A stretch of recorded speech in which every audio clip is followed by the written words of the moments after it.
अस्सलामुअलैकुम वरहमतुल्लाहि वबरकातुहू। दोस्तों, आज मैं आप लोगों को ये सारा राज बताने लगा हूँ कि यहाँ पर जब हम वाइंडिंग कर लेते हैं उसके बाद आपको पता है ये 4 तारें निकलती हैं, 2 रनिंग की 2 स्टार्टिंग की।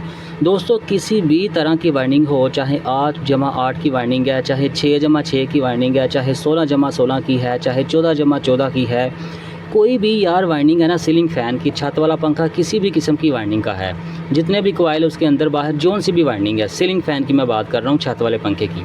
तो दोस्तों, उसको करने के बाद आपको पता है कि यहाँ पर 4 तारें होती हैं, 2 स्टार्टिंग की होती हैं और 2 रनिंग की होती हैं। अब इनको हमने एक मेन बनानी होती है, 2 कैपेसिटर की होती हैं। तो दोस्तों, मैं आज आपको वो तरीका बताऊंगा कि अगर आपको बाकी किसी भी चीज़ों की किसी भी तरह समझ नहीं ना आती, तो इस तरीके वाले ये वाले आप कनेक्शन समझ लें। इसके बाद आप खुद इसके कनेक्शन अपनी मर्ज़ी के साथ सही तरीके से कर सकेंगे इस वीडियो को देखने के बाद।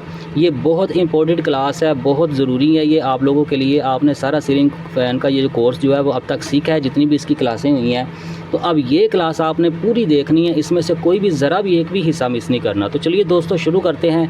तो दोस्तों, इसका तरीकाकार मैं ये अपनाऊंगा कि आपने क्या करना है कि 4 तारें लेनी हैं, 2 एक कलर की हों, ये ब्लू कलर की हैं, चाहे ब्लैक हो, रेड हो, ब्लू हो, येलो हो, कोई भी 2 एक कलर की तारें हों, ये यहाँ पर हम रख देते हैं, ठीक है। उसके बाद आपने 2 कलर की तारें और लेनी है, वो इससे अलग हों। ये ब्लू कलर की है ना, तो यहाँ पर ग्रीन हो, रेड हो, ब्लैक हो, येलो हो, कोई भी हो, इससे अलग हों। ये 4 तारें हमारी हो गई हैं। अब आपने क्या करना है कि अब आपने 2 तारें इस रनिंग के साथ लगा देनी है, चाहे ग्रीन वाली लगा दें, चाहे ब्लू वाली लगा दें। तो मैं ये ग्रीन वाली ही लगा देता हूँ इस रनिंग वाली तारों के एक साथ, इनके साथ, ठीक है। तो दोस्तों, ये वीडियो लंबी ज़रूर होगी, लेकिन ये आप लोगों को इंशाल्लाह मुझे उम्मीद है कि आखिर में जब आप देख लेंगे तो आपको बहुत फ़ायदा होने वाला है इस वीडियो से। अच्छा, ये देखें, अब ये रनिंग वाली दोनों तारों को मैंने इस तरह इसके साथ लगा दिया। आपने भी इस तरह लगा देना है, एक कलर की कोई भी तारें। ये ग्रीन कलर की है ना, अब हमने ये याद रखना है कि ये ग्रीन वाली तारें हमने इसको रनिंग को लगाई हैं। मैं आपको दूसरा तरीका भी बताऊंगा कि जब बाहर 4 तारें निकली होती हैं पंखा फिटिंग होने के बाद, किसी घर में आप जाते हैं पंखे का पंखा लगाने, तो वहाँ पर आप देखते हैं ऊपर 4 तारें निकली हैं, 2 एक ब्लैक हैं, 2 रेड हैं, या किसी भी कलर की 2-2 तारें हैं। तो आपको कैसे पता चलेगा कि उनमें से 2 रनिंग वाली कौन सी हैं और 2 स्टार्टिंग वाली कौन सी हैं? यहाँ पर तो हम खुद लगा रहे हैं ना, यहाँ पर हम खुद ग्रीन लगा रहे हैं रनिंग वाली 2 तारों को, और ये जो ब्लू वाली तारें हैं ये स्टार्टिंग वाली 2 तारों को लगा रहे हैं। तो यहाँ पर तो हमें पता है। तो जो पंखा किसी और ने वाइंडिंग किया होगा, हम किसी के घर पंखा लगाने गए हैं, तो वहाँ पर हमें कैसे पता चलेगा कि यार इन 2 तारों में जो 4 तारें निकली हुई हैं ऊपर पंखे के में से, इनमें 2 रनिंग की कौन सी हैं, 2 स्टार्टिंग की कौन सी हैं? तो दोस्तों, इसीलिए मैं आपको कह रहा हूँ कि आपने पूरी क्लास देखनी है। इंशाल्लाह आपको सारी मैं ट्रिक बता दूंगा, सारा फार्मूला, सारा राज बता दूंगा कि आप ऊपर से कैसे चेक कर सकते हैं कि रनिंग की 2 तारें कौन सी हैं और स्टार्टिंग की 2 तारें कौन सी हैं, ठीक है। अच्छा, अब ये देखें, अब यहाँ पर तो हमें पता है ना कि ये जो ब्लू वाली 2 तारें हैं ये स्टार्टिंग की हैं और ये ग्रीन वाली 2 रनिंग की तारें हैं। अब इन 4 तारों को आपने बाहर निकाल लेना। तो दोस्तों, यहाँ पर देखें, मैंने चारों तारें बाहर निकाल ली हैं, ये 2 ग्रीन और ये 2 ब्लू कलर की। अब पहले मैं आपको वो कनेक्शन बताऊंगा कि हमें पता है कि इनमें से 2 रनिंग की कौन सी हैं। ये 2 रनिंग की हैं और ये 2 स्टार्टिंग की हैं, हमें पता है। तो हम इस तरीके से कनेक्शन कैसे करेंगे। फिर मैं आपको दूसरा तरीका बताऊंगा कि अगर हमें नहीं पता होता कि इनमें से 2 रनिंग की कौन सी हैं, 2 स्टार्टिंग की कौन सी हैं, तो फिर हमने कैसे कनेक्शन करने हैं, कैसे हमने मालूम करना है कि इनमें से 2 रनिंग की कौन सी हैं, 2 स्टार्टिंग की कौन सी हैं, और फिर हमने कनेक्शन कर देने हैं। तो दोस्तों, अब हमें पता है, पहले हम ये वाले कनेक्शन करते हैं। तो उसके लिए आपने क्या करना है कि देखें, ये 2 रनिंग की थी ना ग्रीन कलर की, और ये 2 स्टार्टिंग की थी। तो दोस्तों, आपने क्या करना है कि एक रनिंग की पकड़नी है इनमें से और एक स्टार्टिंग की पकड़नी है। तो इनको आपने ऐसे मेन बना देना है, ठीक है, इसमें मेन बना देना है ऐसे, और इनको आपने दोनों को कैपेसिटर के साथ लगा देना है। ये रनिंग वाली है, ये जो है वो स्टार्टिंग वाली है, ठीक है। अब मैं आपको बताता हूँ फिर आपने क्या करना है। पहले मैं इसको कैपेसिटर के साथ लगाता हूँ, फिर आपको बताता हूँ।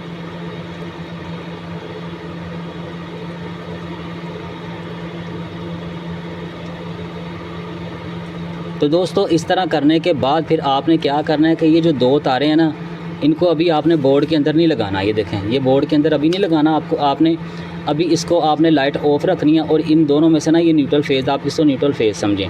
कोई भी इनमें से एक तार आपने रनिंग के साथ लगा देनी है, चाहे फेज़ वाली लगा दे, चाहे न्यूट्रल वाली लगा दे। जिस साइड पर रनिंग वाली तार लगी है ना कैपेसिटर की साइड के ऊपर, वहाँ पर आपने एक तार इन दोनों में से लगानी है, न्यूट्रल या फेज़ कोई भी लगा दें। दूसरी तार आपने यहाँ पर लगानी है इसके साथ।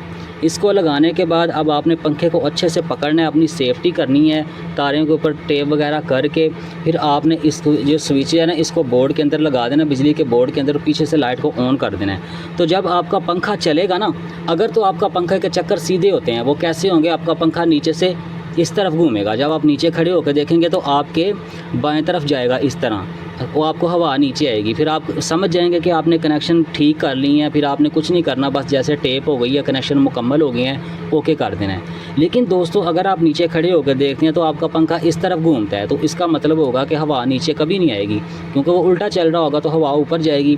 तो दोस्तों फिर आपने क्या करना है, इसके चक्कर कैसे सीधे करने हैं, फिर आपने ये करना है कि ये जो रनिंग वाली तार आपने कैपेसिटर के साथ लगाई थी ना, तो इसको आपने यहाँ से जो है ना वो उतार देना है। ठीक है, इस रनिंग वाली तार को सिर्फ कैपेसिटर से उतारना है, और यहाँ पर ये जो इस मेन के साथ, इस कॉमन के साथ ये जो रनिंग वाली लगी हुई है, इसको यहाँ से उतारना है। ठीक है, इसको उतार के यहाँ कैपेसिटर के साथ लगा देना है, और ये जो हमने कैपेसिटर के साथ से उतारी है इसे हमने इसके साथ लगाना है, तो हमारे पंखे के चक्कर सीधे हो जाएंगे।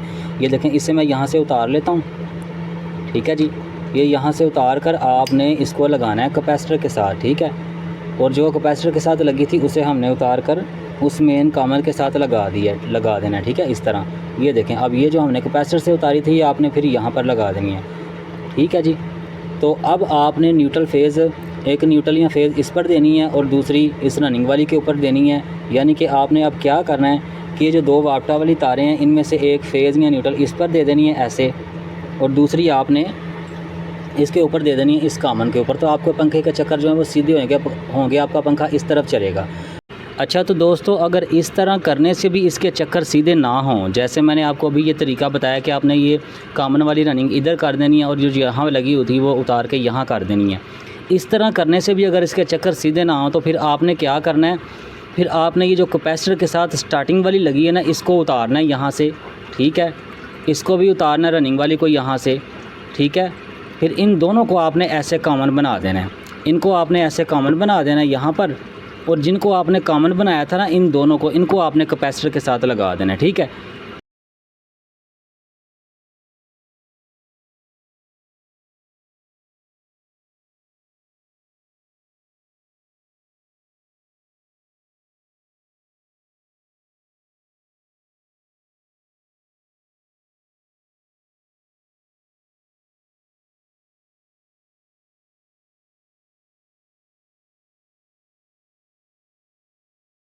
फिर आपने क्या करना है, फिर आपने वो जो वापटा वाली सप्लाई है ना, एक तार इस रनिंग वाली साइड के ऊपर यहाँ पर लगानी है, और फिर आपने ये दूसरी तार यहाँ पर लगानी है इसके ऊपर, और अब आपने पंखा चला के देखना है, तो आपके पंखे के चक्कर सीधे होंगे। और बिलफर्ज अगर अब भी सीधे नहीं होते तो फिर आपने क्या करना है, फिर आपने ये रनिंग वाली तार इसके साथ लगा देनी है, ये स्टार्टिंग वाली के साथ, और ये जो रनिंग वाली लगी हुई है इसे उतार कर आपने यहाँ पर लगा देना है। यानी कि फिर आपने ऐसे करना है कि यहाँ से आपने ये जो तार है इसको उठा के यहाँ पर ले आना है, यहाँ पर, और इसको आपने यहाँ पर कर देना है। अब ये आपकी कॉमन बन जाएगी।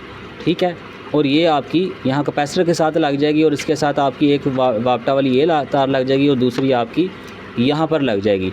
तो अब पक्का आपके कनेक्शन जो है वो सही हो जाएंगे, आपके चक्कर सीधे हो जाएंगे। अगर ये सारे स्टेप आप फॉलो करेंगे तो इनमें से किसी एक स्टेप के ज़रिए आपके चक्कर सीधे हो जाएंगे। ठीक है, ये मैं आपको 4 तारों वाले सही कनेक्शन का तरीका बता रहा हूँ। ठीक है, तो ये 4 चीज़ें करने के बाद ये इंशाल्लाह आपके कनेक्शन के चक्कर कहीं ना कहीं सीधे हो जाएंगे। दोस्तों अब ये तो था तरीका कि हमें पता था कि इनमें से 2 रनिंग वाली कौन सी हैं और 2 स्टार्टिंग वाली कौन सी हैं। तो अब सवाल ये है कि अगर हमें पता ही ना हो कि इनमें से 4 तारों में से कौन सी 2 स्टार्टिंग की हैं, कौन सी 2 रनिंग की हैं, तो फिर हम कैसे कनेक्शन कर सकेंगे।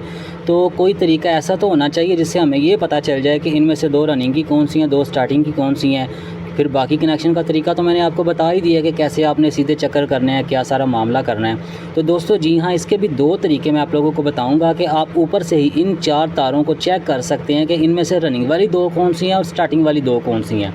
तो दोस्तों उसको चेक करने के 2 तरीके होते हैं। एक तरीका ये है कि आप सीरीज़ बोर्ड के ज़रिए चेक करें, और दूसरा तरीका ये है कि आपके पास कोई मीटर होना चाहिए। पहले मैं आपको ये सीरीज़ बोर्ड से चेक करने का तरीका बताता हूँ। तो दोस्तों ये वाला सीरीज़ बोर्ड कैसे बनाया जाता है, ये कैसे काम करता है, इसके ऊपर मैंने एक वीडियो बड़ी डिटेल से बनाई है, मेरे चैनल के ऊपर मौजूद है। वो वीडियो भी आप लाजमी देखें, उससे भी आपको बहुत फ़ायदा होगा। इस वीडियो के डिस्क्रिप्शन के अंदर उसका मैं लिंक भी लगा दूंगा, आपने वो वीडियो लाजमी देखनी है, ठीक है। और अगर जब ये वीडियो ख़त्म होगी ना जो आप देख रहे हैं, तो एंड के ऊपर स्क्रीन के ऊपर भी आपको इसका लिंक नज़र आ जाएगा, वो भी आपने उसके ऊपर भी क्लिक करके इस वीडियो को देख सकते हैं, इस सीरीज़ बोर्ड को कैसे बनाना है और ये कैसे काम करता है। तो दोस्तों अब फिर आपने क्या करना है कि ये सीरीज़ बोर्ड वाली ये जो दो ये स्विच है ना, इसको आपने बिजली के बोर्ड के अंदर लगा देना है और इसको आपने ऑन कर देना है। उसके बाद आपने क्या करना है कि आपने एक लीड लेनी है, इस तरह ये देखें ये स्विच है आगे, ये दो तारें इस तरह लगी और लीड लेनी है, इसको आपने इसके अंदर ऐसे लगा देना है। जब इसको आप इसके अंदर लगाएंगे ना, तो यहाँ पर जब ये दो तारें आपस में टच करेंगे तो ये बल्ब रोशन होगा। अब यहाँ पर नहीं हो रहा तो आप इस चीज़ को छोड़ें, आप जो मैं बता रहा हूँ सिर्फ मेरे अल्फाज की तरफ गौर करें और इस बात को समझें। यहाँ पर ये बल्ब रोशन होगा इस तरह, और यहाँ पर आपने 200 वाट का बल्ब लगाना है। अब हमने सीरीज़ बोर्ड के ज़रिए चेक करना है कि इनमें से रनिंग वाली दो तारें कौन सी हैं और स्टार्टिंग वाली दो तारें कौन सी हैं। तो दोस्तों इनमें से एक उसूल याद रखें, जिन दो तारों के ऊपर बल्ब ज़्यादा रोशन होगा ना, वही दो तारें होंगी रनिंग वाली, और जिनके ऊपर बल्ब कम रोशन होगा वो दो तारें होंगी स्टार्टिंग वाली। अब फ़र्ज़ करें कि ये जो ग्रीन कलर वाली दो तारें हैं, इनके ऊपर मैं ये सीरीज़ बोर्ड की दो तारें ऐसे लगाता हूँ, तो अब मैंने यहाँ पर देखना है कि बल्ब कितना रोशन हो रहा है, ठीक है। अब फ़र्ज़ करें यहाँ पर बल्ब ज़्यादा रोशन हो रहा है, बहुत ज़्यादा रोशन हो रहा है, और जब मैं इसके अलावा ये ब्लू तारों के ऊपर एक एक ये सीरीज़ बोर्ड वाली तार ऐसे अलग करके लगाता हूँ इस तरह, तो इसके ऊपर बल्ब कम रोशन होता है। तो इसके ऊपर बल्ब कम इसलिए रोशन हो रहा होगा क्योंकि ये स्टार्टिंग वाली दो तारें होंगी। जिन दो तारों के ऊपर बल्ब ज़्यादा रोशन होगा वो रनिंग वाली तारें होंगी, जिनके ऊपर बल्ब कम रोशन होगा वो स्टार्टिंग वाली तारें होंगी। अब सवाल ये है कि यार इसके ऊपर बल्ब रोशन ज़्यादा क्यों होता है रनिंग वाली तारों के ऊपर? तो दोस्तों दो रनिंग वाली तारों के ऊपर बल्ब इसलिए ज़्यादा रोशन होता है क्योंकि रनिंग वाली तार भी मोटी होती है और उसका जो टर्नें होती हैं वो भी कम होती हैं, तो करंट को गुजरने में आसानी होती है। मोटी तार होती है, खुला रास्ता होता है, करंट जो जा रहा होता है उसमें से उसको वापसी का रास्ता भी मिल रहा होता है आसानी के साथ, इलेक्ट्रॉन उसमें अच्छे से सर्कल मुकम्मल करते हैं। और जो स्टार्टिंग वाली तार होती है वो तार बारीक होती है, उसमें टर्नें भी ज़्यादा होती हैं, तो करंट को जाने में भी मुश्किल होती है कि उसको रास्ता भी तंग मिला होता है, और फिर उसको वापसी जब जाके आने में सर्कल मुकम्मल करने में भी मुश्किल हो रही होती है कि वो बहुत दूर से होकर आना पड़ता है, तो इसलिए बल्ब कम रोशन होता है, ठीक है।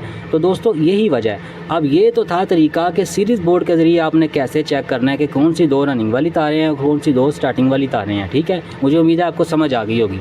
तो दोस्तों अब इसके अलावा एक और तरीका है। अब कोई बंदा मुझसे सवाल करता है कि अरसलान भाई, अगर किसी के घर में हम पंखा लगाने जाते हैं तो वहाँ पर पंखा छत के साथ लगा हुआ है और वहाँ पर वो हमें बंदा लेके गया और उसने खुद पहले छेड़छाड़ की थी, अब उसे कनेक्शनों की समझ नहीं आ रही, तो वो हमें लेकर गया हमसे काम करवाने के लिए। तो यार हमें अब वहाँ पर हम सीरीज़ बोर्ड लेके छत के ऊपर कैसे खड़े होंगे वहाँ, या फिर हम पंखा नीचे उतारें, इतनी मेहनत करेंगे, तो कोई आसान तरीका बताएं ना जो ऊपर ही हम चेक कर लें इसको। जी हाँ दोस्तों, इसका भी एक बहुत ही आसान तरीका है कि आपके पास कोई भी मीटर होना चाहिए जिसके अंदर ये वाला साइन होता है, कंटिन्यूटी का साइन, ठीक है। ये जैसे वाईफाई का निशान बना हुआ है ना, ये वाला, ये हर मीटर के अंदर होता है, चाहे कोई डिजिटल इस तरह का मीटर है, चाहे कोई सुई वाला एनालॉग मीटर है। तो उसके ऊपर आपने सेलेक्ट करना है। जब भी आप इसके ऊपर सेलेक्ट करेंगे तो ये देखें, यहाँ पर मैं आपको दिखाने की कोशिश करता हूँ, ये देखें इसके अंदर ये आ गया है, यहाँ पर कोने के अंदर साइन। तो इसके ऊपर करने के बाद जब आप इन तारों को आपस में टच करेंगे ना, इसके ये जो दो लीडें हैं, तो बीप की आवाज़ आएगी। अगर बीप की आवाज़ नहीं भी आती तो यहाँ पर आपको स्क्रीन के ऊपर रीडिंग नज़र आ रही है, इस तरह रीडिंग नज़र आएगी। तो इसके ऊपर सेलेक्ट करने के बाद अब आपने इन दो तारों में से, ये ग्रीन कलर की दो तारें हैं ना, तो ये ब्लू कलर की तारें हैं, पहले आपने ब्लू के ऊपर लगा के देखना है, ठीक है, कितनी रीडिंग आ रही है। तो दोस्तों मीटर से चेक करने का उसूल ये होता है कि जिन दो तारों के ऊपर रीडिंग कम आएगी, यानी कि फिल फ़र्ज़ करें कि यहाँ ब्लू तारों के ऊपर 100 रीडिंग आ रही है, हमने इनके ऊपर ऐसे टर्मिनल लगाया है तो मीटर के ऊपर देखा है 100 रीडिंग आ रही है, ठीक है। अब हम दूसरी दो तारों के ऊपर लगाते हैं, वो किसी भी कलर की हों, ऐसे लगाते हैं तो यहाँ पर 150 रीडिंग आ रही है। तो अब मैंने क्या कहा कि जिनके ऊपर कम रीडिंग आएगी वो रनिंग वाली तारें होंगी। इनके ऊपर 150 आ रही है तो इन दोनों के ऊपर 100 आ रही थी, तो जिनके ऊपर 100 आ रही है ये दो रनिंग की तारें होंगी और ये दो स्टार्टिंग की तारें होंगी। तो दोस्तों इस तरह आप डिजिटल मीटर के ज़रिए भी चेक कर सकते हैं और सीरीज़ बोर्ड के ज़रिए भी चेक कर सकते हैं। दोनों तरीके मैंने आपको बता दिए हैं। बस यही ज़रूरी होता है कि हमें पता हो कि रनिंग वाली कौन सी हैं, स्टार्टिंग वाली दो कौन सी हैं। उसके बाद बाकी वही तरीका है जो शुरू में मैंने आपको बताया कि फिर आपने एक को कॉमन बनाना है और दो कैपेसिटर के साथ लगानी है, और अगर कैपेसिटर के साथ लगाने से चक्कर उल्टे हों तो फिर रनिंग वाली तार जो कैपेसिटर के साथ लगी है उसे उतार कर यहाँ पर कॉमन के साथ ले आएँ और कॉमन से रनिंग वाली उतार कर उसे कैपेसिटर की तरफ ले जाएँ। इस तरह कैपेसिटर के साथ लगा दें तो पंखे के चक्कर सीधे हो जाएंगे। तो दोस्तों मुझे उम्मीद है कि इस वीडियो से आपको बहुत फ़ायदा हुआ होगा और काफ़ी कुछ सीखने को मिला होगा।